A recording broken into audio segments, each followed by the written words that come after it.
Hello and welcome to the review of energy profile diagrams.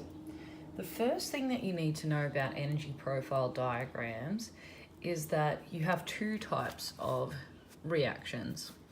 You have exothermic reactions and endothermic. In exothermic, there is a net release of energy, usually as heat, and in endothermic there's a net absorption of energy, usually as heat. So we have these things called the system, and then we have the surroundings. And there is an exchange of energy from the system to the surroundings and from the surroundings to the system. When the system, which is the reaction, releases energy to the surroundings, we call that exothermic, when there's a net release. And the surroundings, the water and everything like that, feels hotter.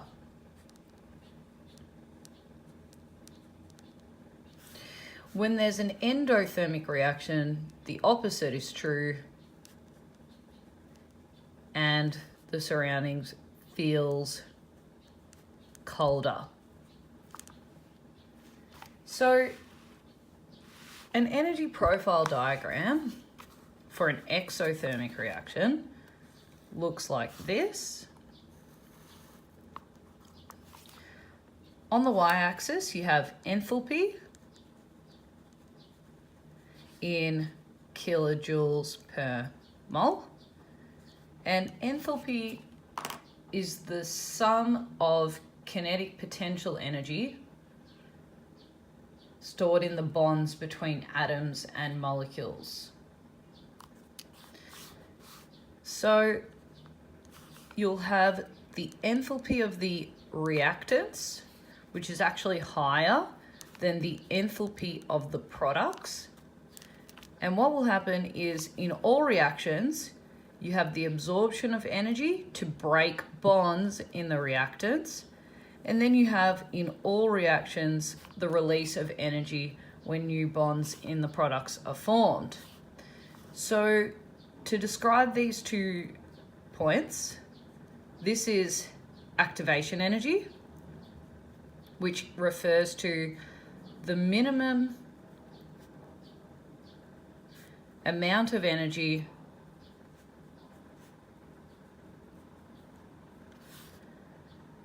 needed,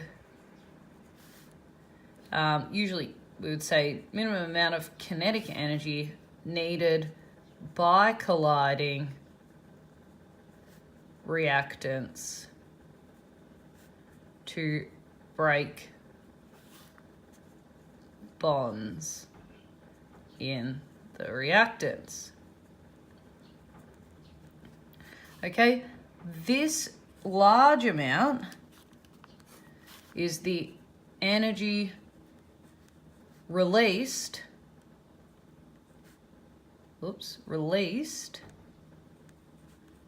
when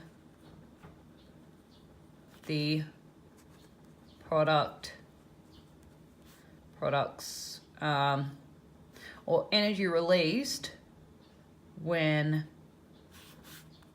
bonds form in the products.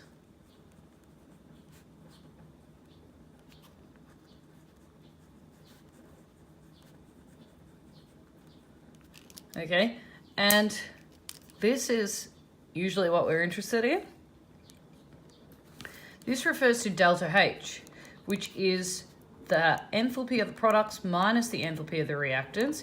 It shows the net energy, which is, well, in this case, released to the surroundings when we go from reactants to products. And it's really dependent on the mole ratios and the type of reaction and everything like that. So this is an exothermic reaction. In an exothermic reaction, I'll just write this down. In an exothermic reaction, HP is less than HR. This means also it takes more energy to break the product's bonds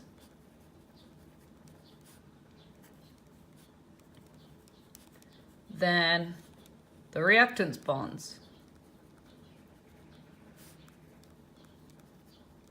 Remember, you can go the other way. So although we referred to this long line, I'll just highlight it to make it easier, as the energy released when the bonds form in the products, we could also look at it as the activation energy of the reverse reaction.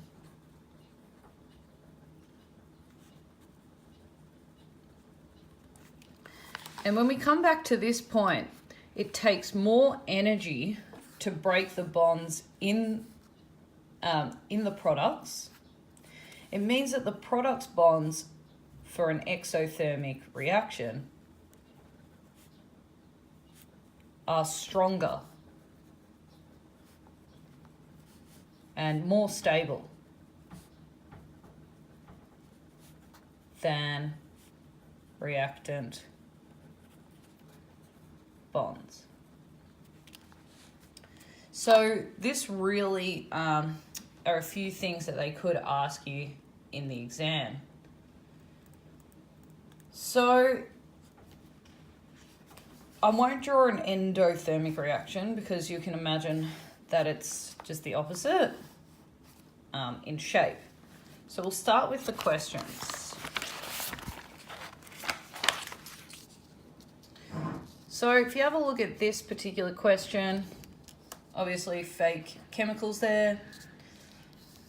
Reactants, so the way you would write these on the reactants side is you'd put A gas plus 2B gas produces C gas. The enthalpy of the reaction delta H for 3A plus 6B.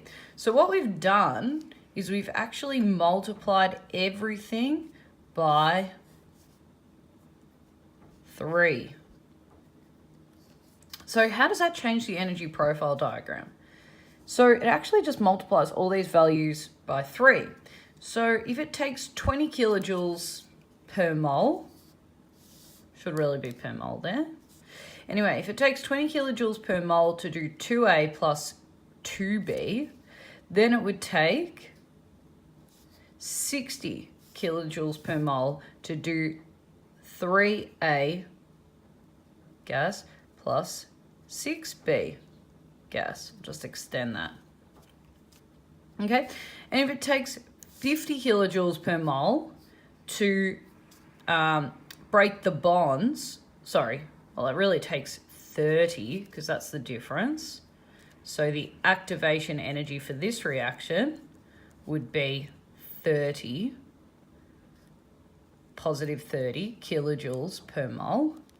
If it takes 30 kilojoules per mole to break the bonds in the reactants, it would take 90 kilojoules per mole. So it would actually go up to 150, okay? But the change would be 3 times the amount, so 90 kilojoules per mole would be EA for those coefficients. Anyway, if it goes down to negative 40, it would actually go down to negative 120, which is 3 times that amount. And then we would have 3C gas on this side. Now, if you have a look at what the delta H is the delta H refers to the H of the products minus the H of the reactants, which would equal -40 minus 20 equals -60 kilojoules per mole. Here it would be -180, which is 3 times the amount. So let's actually read the question now that you can see the complete change. The enthalpy of this, so the delta H, is -180. The activation energy, now it's changed, doesn't matter. So what happens, instead of you having to draw this out every time, there is a quick way to do it. When you times the coefficients by 2, you times the delta H by 2. Okay, if you reverse the reaction, you change the sign of delta H.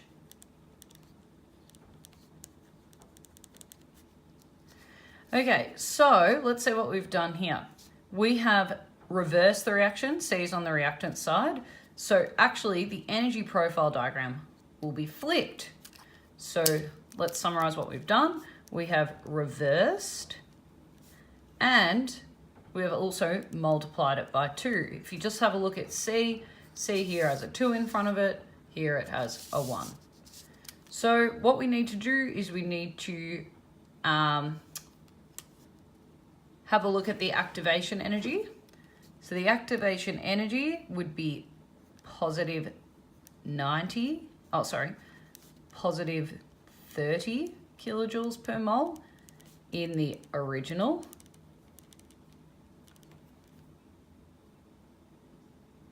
So if we reverse the reaction,